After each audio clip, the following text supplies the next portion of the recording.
నమస్కారం ఘంటారవానికి స్వాగతం. ముందుగా ప్రధాన అంశాలు. కొలిక్కి రాని అసైన్డ్ భూముల ఫ్రీ హోల్డ్ వివాదం త్వరలో తేల్చమని సీఎం చెప్పినా ఎడతెగని జాప్యం.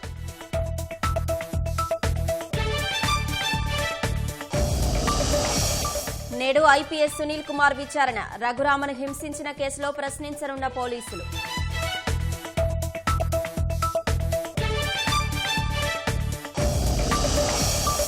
ఇవాల్టితో ముగియనున్న భవానీ దీక్షల విరమణ. తెల్లవారుజాము నుంచి ఇంద్రకీలాద్రికి పోటెత్తుతున్న జనం.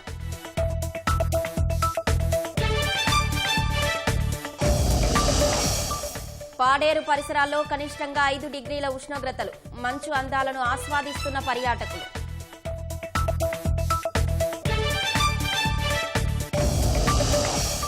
ఆస్ట్రేలియా బాండీ బీచ్ కాల్పుల్లో 15కు చేరిన మృతులు. యూదులపై కాల్పుల ఘటనను ఖండిస్తున్న ప్రపంచ దేశాలు.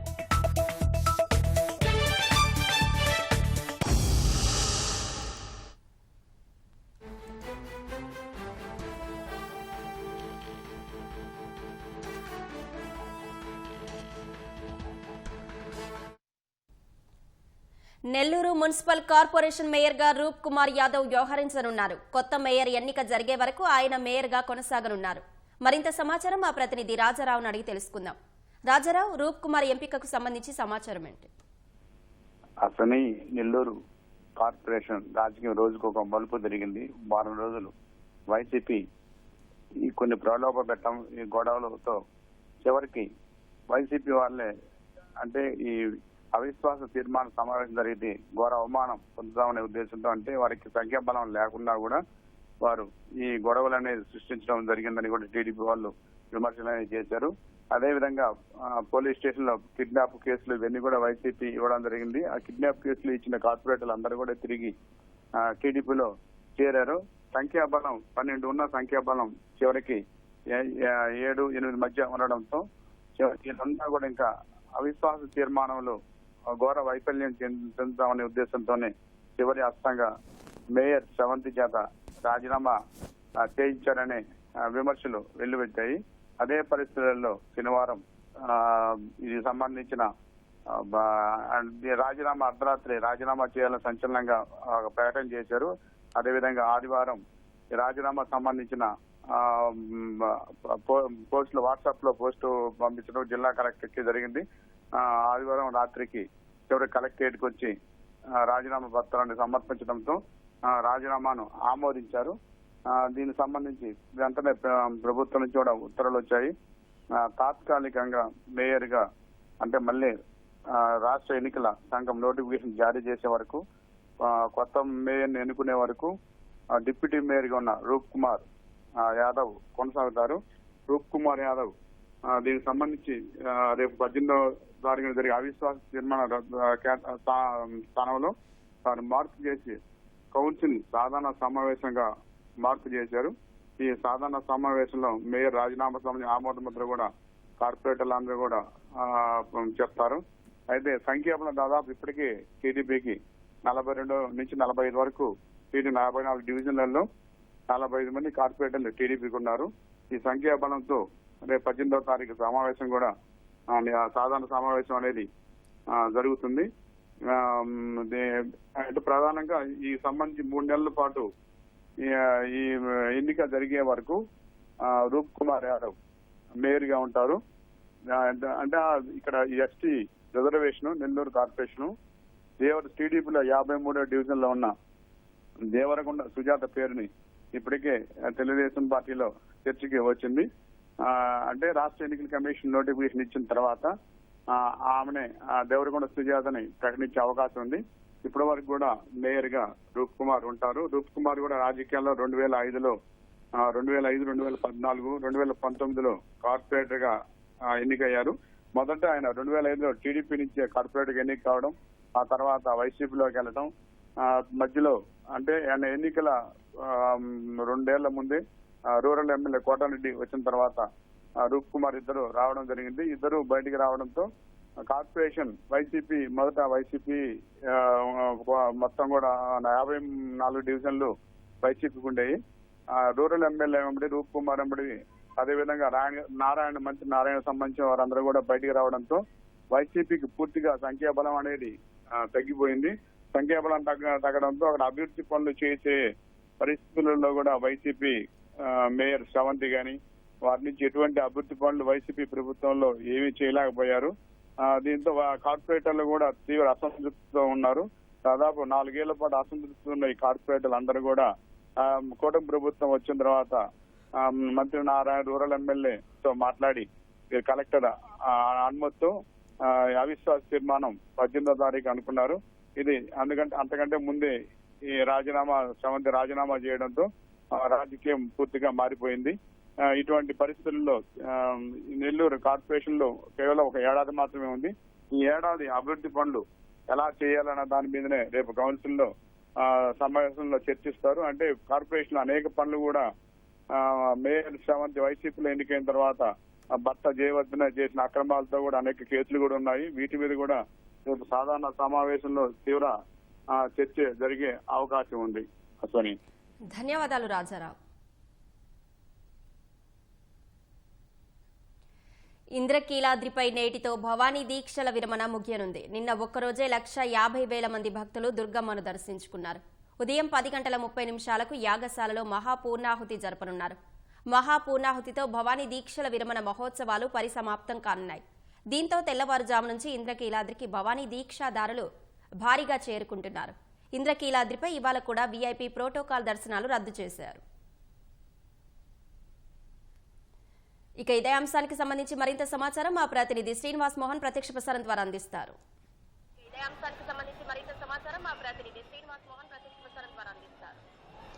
అశ్విని, విజయవాడ ఇంద్రకీలాద్రిపై దసరా ముఖ్యంగా ఈ భవానీ దీక్ష ఉత్సవాలు ఇవాళతో పరిసమాప్తం కానున్నాయి. దసరా ఉత్సవాల సంబంధంలో భారీ ఎత్తున ఇంద్రకీలాద్రికి భక్తులు తరలి వచ్చే నేపథ్యంలో ఈసారి భవానీ దీక్షలకు సంబంధించింది కూడా సుమారు 6 లక్షల మంది వరకు భక్తులు దీక్షాదారులు ఇంద్రకీలాద్రికి అమ్మవారి దర్శనానికి తరలి వస్తారని అధికార యంత్రాంగం అంచనా వేసింది. ఈ నేపథ్యంలో ఈ నెల 11వ తేదీన ప్రారంభమైనటువంటి భవానీ దీక్ష విరమణ కార్యక్రమం ఈరోజు ఉదయం 10 గంటలకి పూర్ణాహుతితో పరిసమాప్తం కానుంది. అయితే ఈరోజు రేపు కూడా భవానీ దీక్షాదారులు సుదూర ప్రాంతాల నుంచి అమ్మవారిని దర్శించుకునేందుకు ఇంద్రకీలాద్రికి వస్తారని చెప్పి అంచనా వేస్తున్న అధికార యంత్రాంగం అందుకు తగినట్టుగానే ఈరోజు రేపు కూడా యథావిధిగానే ఇక్కడ ఉన్నటువంటి ఏర్పాట్లు కొనసాగించాలని చెప్పి దుర్గా మల్లేశ్వర స్వామి దేవస్థానం నిర్ణయించింది. ఇప్పుడు ఇంద్రకీలాద్రిపై 3 హోమగుండాలను ఏర్పాటు చేశారు. 3 హోమగుండాలలో కూడా 11వ తేదీన అగ్ని ప్రతిష్టాపన కార్యక్రమం జరిగిన తర్వాత నిర్విరామంగా ఈ హోమగుండాల్లో ఇరుముడు వేసుకొని ఎవరైతే ఈ దీక్షాధారులు వచ్చారో వాళ్ళు ఇరుముళ్ళు సమర్పించిన తర్వాత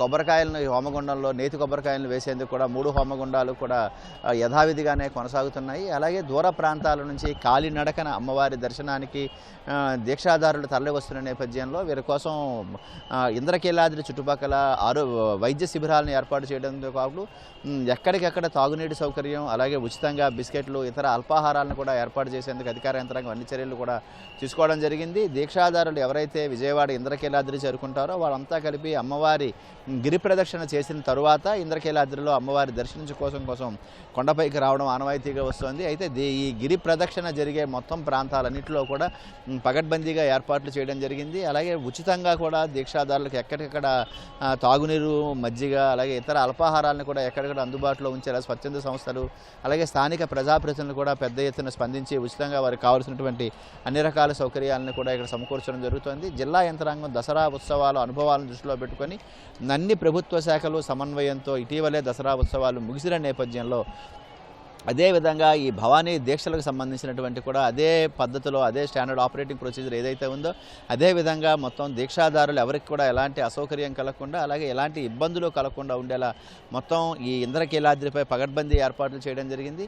ఈరోజు ఉదయం 10 గంటలకి ఈ పూర్ణాహుతి జరగనుంది. పూర్ణాహుతితో ఈ దీక్ష సంబంధించినటువంటి విరమణ కార్యక్రమం పూర్తవుతుంది. అయితే ఇవాళ రేపు కూడా పెద్ద ఎత్తున భక్తులు తరలి రాబోతున్నారు. ఇప్పటి వరకు అయితే ఈరోజు ఉదయం దసరా ఏదైతే భవానీ దీక్షలు ఉన్నాయో దీక్షా విరమణకు సంబంధించి 5 లక్షల మంది భక్తులు తరలిరావడం జరిగింది. గతంలో దసరా ఉత్సవాలకు సుమారు 12 నుంచి 15 లక్షల వరకు భక్తులు తరలి వచ్చిన నేపథ్యంలో కేవలం ఈ భవానీ దీక్షలకే సుమారు 6 లక్షల మంది వరకు దీక్షాదారులు ఇక్కడికి వస్తారని చెప్పి అంచనా వేశారు. అందులో భాగంగానే మొదటి 4 రోజులే 3.5 లక్షల మంది దీక్షాదారులు అమ్మవారిని దర్శించుకోవడం జరిగింది. నిన్న ఒక్కరోజే 1.5 లక్షల పైగా దీక్షాదారులు అమ్మవారిని దర్శించుకున్నారు. ఈ రోజు తెల్లవారుజాము నుంచి కూడా వేల సంఖ్యలో సుదూర ప్రాంతాల ప్రాంతాల నుంచి అటు శ్రీకాకుళం నుంచి ఇటు అనంతపురం వరకు అన్ని జిల్లాల నుంచి కూడా కాలినడకన అమ్మవారిని బృందాలుగా కూడా దీక్షాదారులు ఇక్కడ తరలి వస్తున్నారు. ఇంద్రకీలాద్రి పరిసరాలు మొత్తం భవానీ దీక్షాదారులతో కలకల్లాడుతోంది. ఎరుపు రంగు వస్త్రాలను ధరించి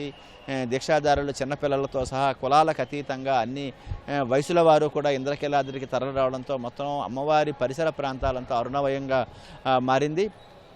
జిల్లా దేవాదాయ శాఖ కమిషనర్ రామచంద్రమోహన్తో పాటు జిల్లా యంత్రాంగం మొత్తం అంతా కూడా భక్తులకు కలిపినటువంటి సౌకర్యాలు వాటికి సంబంధించి ఎప్పటికప్పుడు పర్యవేక్షిస్తూనే ఉన్నారు. ఉచితంగా ఎవరైతే భవానీ దీక్షాదారులు ఉన్నారో వాళ్ళందరూ ఇరుముడులు సమర్పించి హోమగుండాలు వేసిన తర్వాత వాళ్ళకి మొత్తం ఆలయం దర్శనం అనుమతించే మొత్తం సమయం అంతా కూడా ఉచితంగా అన్నప్రసాద కార్యక్రమాలను అయితే కొండ దిగువన ఏర్పాటు చేయడం జరుగుతోంది.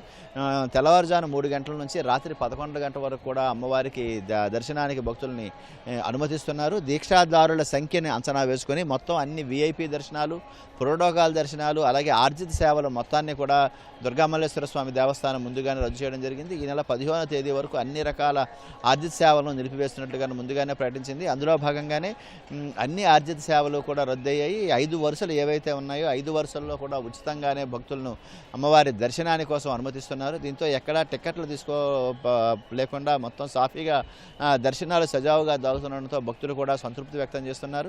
మొత్తం పెద్ద ఎత్తున తరలి వచ్చినటువంటి భవానీ దీక్షాదారులతో మొత్తం ఇంద్రకీలాద్రి ప్రాంతం అంతా కోలాహలంగా మారింది. అన్ని ప్రధాన రహదారులు అటు హైదరాబాద్ నుంచి వచ్చే రహదారులు కావచ్చు, ఇటు శ్రీకాకుళం నుంచి వచ్చే అన్ని ప్రధాన రహదారులన్నింటిలో కూడా భవానీ దీక్షాదారులు పెద్ద ఎత్తున కాలినడుకుని వస్తున్న వాళ్ళు, అలాగే సొంత వాహనాలతో ఇంద్రకీలాద్రికి చేరుకునేందుకు వస్తున్న వాళ్ళు, అలాగే ప్రత్యేకంగా బస్సులు వేసుకుని బృందాలుగా కూడా ఈ ప్రాంతానికి చేరుకొస్తున్న వాళ్ళతో మొత్తం అన్ని రహదారులు కూడా కోలాహలంగా మారాయి. అయితే భవానీ దీక్షాదారులు గిరి ప్రదక్షిణ చేసేందుకు మొత్తం అంతా భక్తులతో భగవానీ నామస్మరణతో అలాగే భజనలతో మొత్తం అంతా కలిపి కాలినడకన గిరి ప్రదక్షిణ చేసిన తర్వాత ఇంద్రకీలాద్రి చేరుకుంటారు. ఇక్కడ ఏదైతే వినాయక గుడి దగ్గర ఉన్నటువంటి క్యూ లైన్లోకి ప్రవేశించిన తర్వాత మళ్ళీ అమ్మవారి దర్శనం చేసుకొని అలాగే శివాలయం మీదుగా కిందకు దిగేంత వరకు కూడా ఎక్కడికక్కడ తాగునీరు ఇతర సౌకర్యాలన్నింటినీ కూడా దేవస్థానం అందుబాటులోకి ఉంచింది. అలాగే చిన్నపిల్లలు ఎవరైతే ఉన్నారో వాళ్ళకి ఉచితంగా పాలు ఇవన్నీ కూడా అందిస్తున్నారు.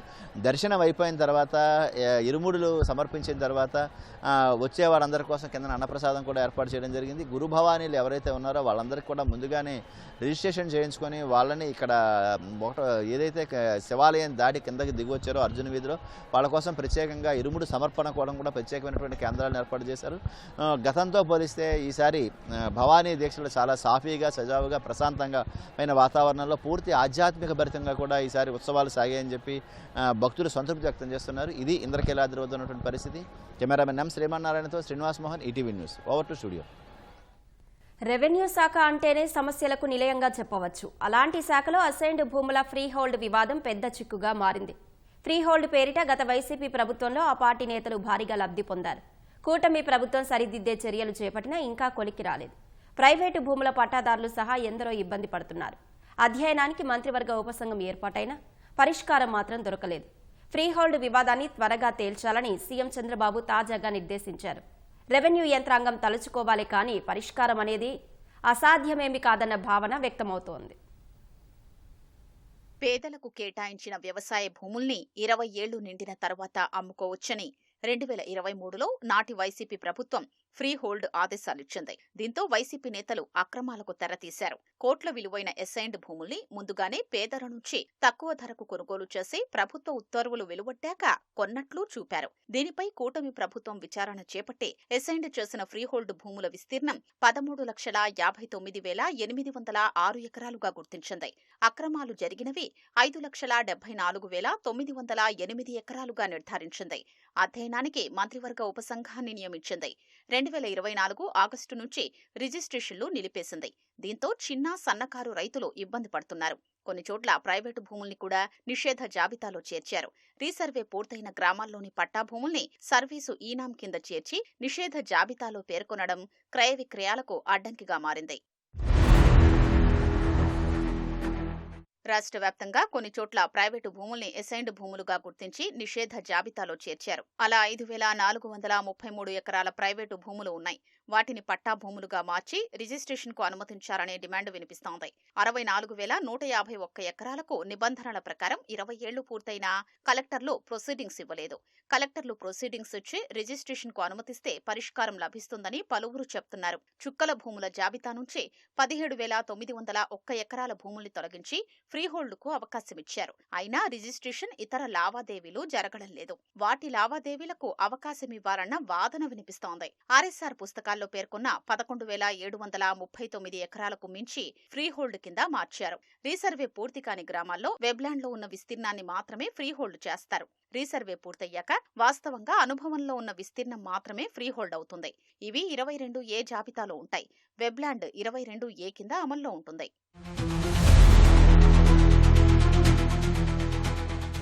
భూ బదిలీ చట్టాన్ని ఉల్లంఘించి 38,727 ఎకరాల్ని ఫ్రీహోల్డ్గా మార్చేశారు.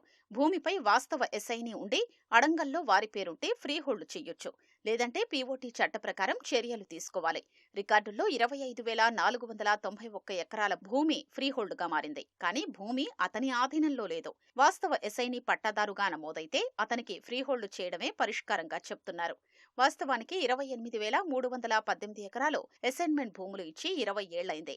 ఇంకా ఫ్రీహోల్డ్లోకి మార్చలేదు. 20 ఏళ్లు గడిస్తే ఫ్రీహోల్డ్గా మార్చొచ్చు. లేకుంటే ఎప్పట్నుంచి ఫ్రీహోల్డ్ అవుతుందో ఆ సంవత్సరాన్ని నమోదు చెయ్యాలి. 3,516 ఎకరాల చెరువులు, కుంట పోరంబోకుల్ని కూడా కొందరు ఫ్రీహోల్డ్గా మార్చేశారు. నీటిపారుదల శాఖ ధృవీకరిస్తే వాటిని 22A జాబితాలోనే ఉంచాలి. లేదంటే ఫ్రీహోల్డ్ చేయొచ్చు. అయాన్ మార్చకుండా అసైన్మెంట్ జరగదు కాబట్టి అసైన్మెంట్ సరైందేనని భావించి ఫ్రీహోల్డ్గా ఉంచాలి. 24,254 ఎకరాలకు సంబంధించి చాలా చోట్ల పోరంబోకు భూముల్ని ఫ్రీహోల్డ్గా మార్చారు.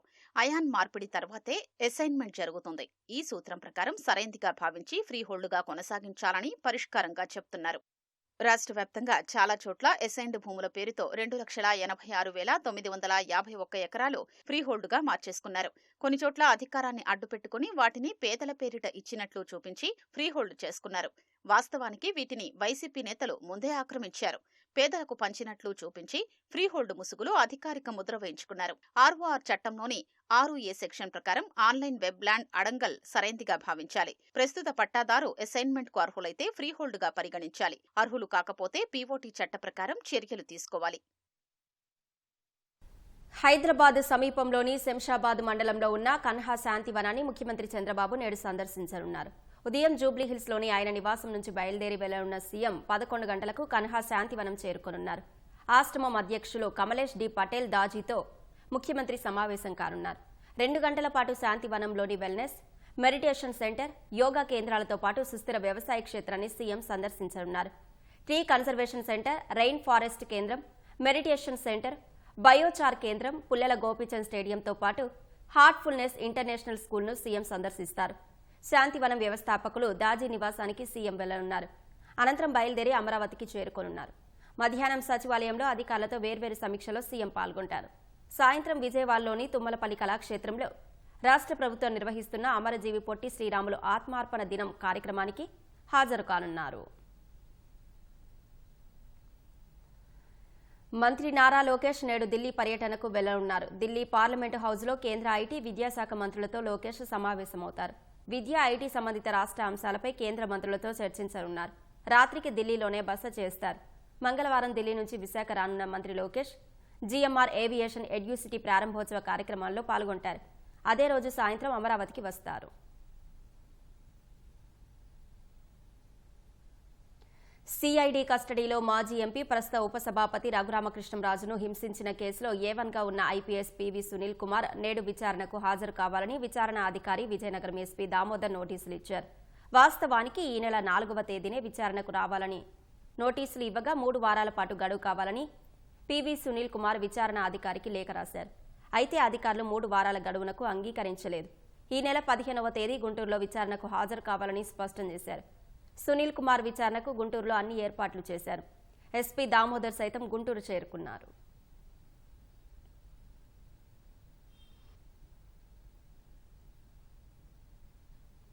అల్లూరి జిల్లాలోని అడవి తల్లి బాటలో భాగంగా బీటీ రోడ్డు పనులు వేగంగా సాగుతున్నాయి. పంచాయతీరాజ్ గ్రామీణాభివృద్ధి శాఖ ఆధ్వర్యంలో గిరిజన ప్రాంతాలకు రోడ్డు కనెక్టివిటీ పెంచేలా డిప్యూటీ సీఎం పవన్ కళ్యాణ్ సారథ్యంలో చర్యలు చేపట్టారు. డుమ్రిగూడ మండలం పాడి రోడ్డు నుంచి దుడుగుల వరకు బీటీ రోడ్డు పనులను వేగం చేశారు. సుమారు 3 కోట్ల వ్యయంతో 3.20 కిలోమీటర్ల మేర బీటీ రోడ్డు నిర్మాణ పనులు చేపట్టారు. గిరిజన ప్రాంతాలకు రహదారి అనుసంధానం పెంచేలా కూటమి ప్రభుత్వం చర్యలు చేపట్టింది. రైతులకు అన్యాయం జరగకుండా ప్రతి ధాన్యపు గింజను ప్రభుత్వమే కొనుగోలు చేసి 24 గంటల్లో డబ్బులు చెల్లిస్తుందని మంత్రి కొలుసు పార్థసారథి తెలిపారు. తాను రైతు బిడ్డనేనని, వారి కష్టాలు తెలుసని, అన్నదాతలకు మేలు చేయాలనే ఉద్దేశంతోనే అధికారులపై ఆగ్రహంతో మాట్లాడాలని కృష్ణా జిల్లా తోట్లవల్లూరు పర్యటనలో పార్థసారథి అన్నారు.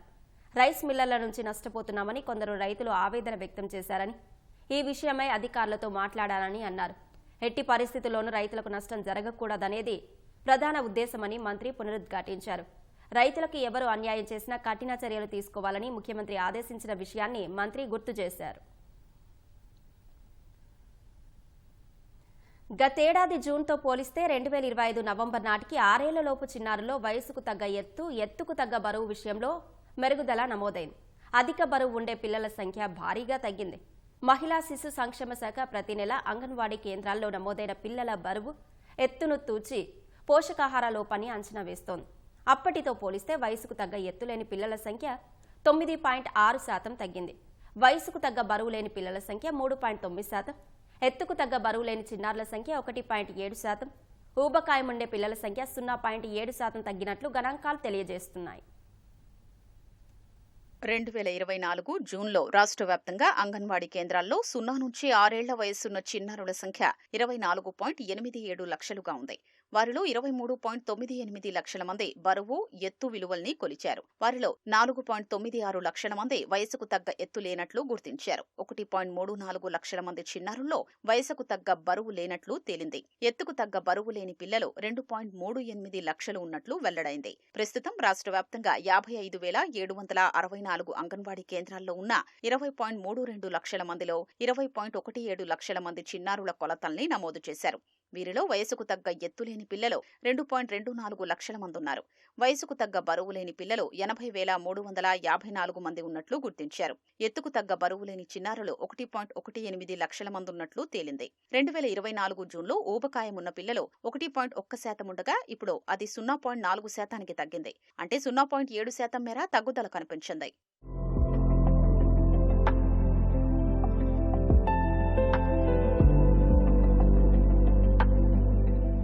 కూటమి ప్రభుత్వం చేపట్టిన చర్యలు చిన్నారుల్లో పోషకాహార లోపం తగ్గేలా చేస్తున్నట్లు నిపుణులు చెప్తున్నారు. ప్రస్తుతం అంగన్వాడీ కేంద్రాల్లో 0 నుంచి 3 ఏళ్ల చిన్నారులకు ఇంటికే పోషకాహారాన్ని అందిస్తారు. బాలామృతం, పాలు, గుడ్లు ఇస్తారు. 3 నుంచి 6 ఏళ్ల పిల్లలకు కేంద్రాల్లోనే విద్య అందించడంతో పాటు మధ్యాహ్న భోజనం పెడతారు. గతంలో లబ్ధిదారుల ఇళ్లకు పోషకాహార పంపిణీని మాన్యువల్గా రిజిస్టర్లో నమోదు చేసి ఇచ్చేవారు. ఈ విధానంలో 100% పంపిణీ జరిగిందా, నిర్దేశిత చిన్నారులకే అదందిందా అనేది గుర్తించడం కష్టంగా ఉండేది. కూటమి ప్రభుత్వం పోషకాహారం అందించడంలో ఫేషియల్ రికగ్నిషన్ విధానాన్ని తీసుకొచ్చింది. ఇది పారదర్శకతను పెంచింది. అంతేకాకుండా పోషకాహారాన్ని కేంద్రాలకు సరఫరా చేసిన వెంటనే ఆ సమాచారాన్ని తల్లిదండ్రుల మొబైల్కు మెసేజ్ రూపంలో అందిస్తున్నారు.